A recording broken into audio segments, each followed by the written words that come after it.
એક સરસ મજાની શરૂઆત થાય એક મેસેજથી. મેસેજમાં હાય લખીને આવે, ગુડ મોર્નિંગ લખીને આવે,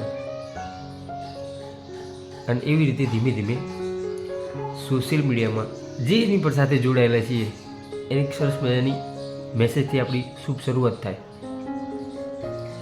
એ વ્યક્તિના મેસેજ માત્રથી આપણા મનની અંદર આપણું આમ કહેવાય કે દિલ પ્રફુલ્લિત થઈ જાય, ખૂબ આનંદમય થઈ જાય.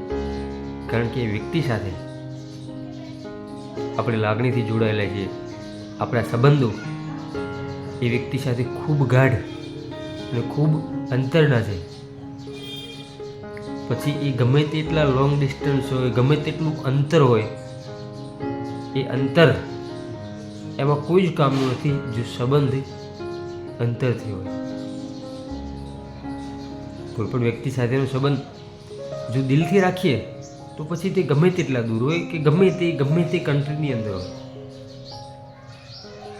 બસ આપણને એના માટે લાગણી છે, આપણને એના માટે પ્રેમ છે, આપણને એના માટે સ્નેહ છે, તો એની આપણી ખુશી માટે એ વ્યક્તિનો એક મેસેજ કાફી છે. એ વ્યક્તિને મળવું, એ વ્યક્તિ માટે ગિફ્ટો લઈ જવી, કે એ વ્યક્તિ આપણા માટે ગિફ્ટો લાવે,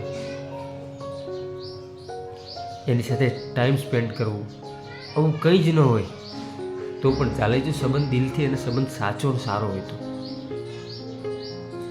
બાકી આજકાલના સંબંધો, પછી કોઈ પણ પ્રકારનો સંબંધ હોય, આજકાલના સંબંધો આપણે સોશિયલ મીડિયાની અંદર જોઈએ છીએ. એક દિવસની મુલાકાત થાય, એક મેસેજ આવે, મેસેજની શરૂઆત થાય, પછી ધીમે ધીમે વાતો કરે, અને જે વ્યક્તિને ક્યારેય જોયો નથી, ક્યારેય જાણ્યો નથી, માત્ર એની પોસ્ટ પર લાઈક, શેર અથવા કોમેન્ટ કરવાથી વ્યક્તિ એકબીજાની નજીક આવતા હોય છે. અને પછી ધીમે ધીમે વાતો શરૂ થાય છે, અને પછી દુનિયા સામે એવું કહે છે કે અમે એકબીજાને પ્રેમ કરીએ છીએ, એકબીજા સાથે લાગણીના સંબંધોથી બંધાય છે. પરંતુ આવી રીતે આ લાગણીનો સંબંધ તમે કેવી રીતે નક્કી કરી શકો? શું એ સંબંધ લાંબો ટકે છે ખરો? શું એ લાંબો ચાલે છે ખરો? હકીકતમાં તો માત્ર લાઈક, શેર અને કોમેન્ટો પર જ શરૂઆત થઈ હતી. પછી આ સોશિયલ મીડિયા જ્યારે નહીં હોય ત્યારે તમારો એ સંબંધ કયા કિનારે પહોંચશે? હું એવું નથી કહેતો કે દરેક સંબંધો ખોટી જગ્યાએ જાય છે અથવા તો એનો કિનારો નથી મળતો. અમુક વ્યક્તિને કિનારો મળે છે, જે અમુક વ્યક્તિ એમાં સફળ થાય છે. પરંતુ મોટા ભાગના વ્યક્તિ જે માત્ર ટાઈમ પસાર કરે છે, માત્ર ટાઈમ પાસ કરે છે, તો એને તો કિનારો મળશે, છતાં એ વ્યક્તિ કિનારો લેવા તૈયાર નથી. એને ટાઈમ સ્પેન્ડ કરવો છે, સમય પસાર કરવો છે. આવી રીતે સમય પસાર કરીને ખોટા દોસ્તો અને ખોટી લાગણીઓ કરવી, એના કરતાં તો સાચો સંબંધ દિલથી એક જ રાખો કે જે ક્યારે મળે ના મળે, ક્યારે ગિફ્ટ લાવે ન લાવે, ક્યારે કોલ કરે કે ન કરે, બસ એનો મેસેજ ક્યારેક પણ આવે ને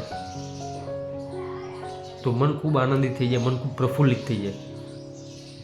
સાચો સંબંધ એ જ છે. મળવા જવું ને તમે મારા માટે આમ કેમ ન લાવે ને તે મારા માટે આમ કેમ ન કર્યું ને, આ તો બધી માંગણી થઈ. આમાં લાગણી ક્યાં છે? એટલે જે વ્યક્તિ સાથે સંબંધ છે તમારે, ચાહે સોશિયલ મીડિયામાં હોય કે કોઈ પણ તમારી આસપાસ હોય કે ગમે ત્યાં, જે કોઈ વ્યક્તિ, છોકરો કે છોકરી, અને કોઈ પણ વ્યક્તિ સાથે જ્યારે સંબંધ હોય ત્યારે સંબંધ દિલથી રાખો. વાત થાય કે ના થાય, સંબંધમાં ક્યારેય ઉણપ કે ખોટ ના વર્તાવી જોઈએ લાગણીની. આ સાચો સંબંધ છે, આ સાચો સ્નેહ છે, ને આ સાચી લાગણી છે. બાકી તો બસ ખાલી ફોર્માલિટી છે. મેસેજ કરવાના, લાઈક કરવાની, શેર કરવાની, કોમેન્ટો કરવાની, બધી ફોર્માલિટી છે. એકબીજાને મેન્શન કરવાનું, બધી ફોર્માલિટી છે. તકલીફોમાં તમે જેને મેન્શન કરી શકો ને, તમારો સાચો દોસ્ત, તમારો સાચો એમ કહેવાય કે લાગણી એ છે. બાકી ખુશીઓના સમયે તો ઘણા બધા લોકો મેન્શન ઓટોમેટિક કરે છે. તમારા દુઃખને સમજે એ જ તમારી સ્નેહ, એ તમારી લાગણી, એ જ વ્યક્તિ સાથે તમારો સાચો સંબંધ. દોસ્તો, વાત તમને કેવી લાગી કોમેન્ટ બોક્સની અંદર જણાવજો. ને વિડીયો જો ગમ્યો હોય તો વિડીયોને લાઈક જરૂરથી કરજો. ફરીથી મળીશું એક નવા જ વિડીયો સાથે. ત્યાં સુધી દરેક દોસ્તોને જય સીતારામ.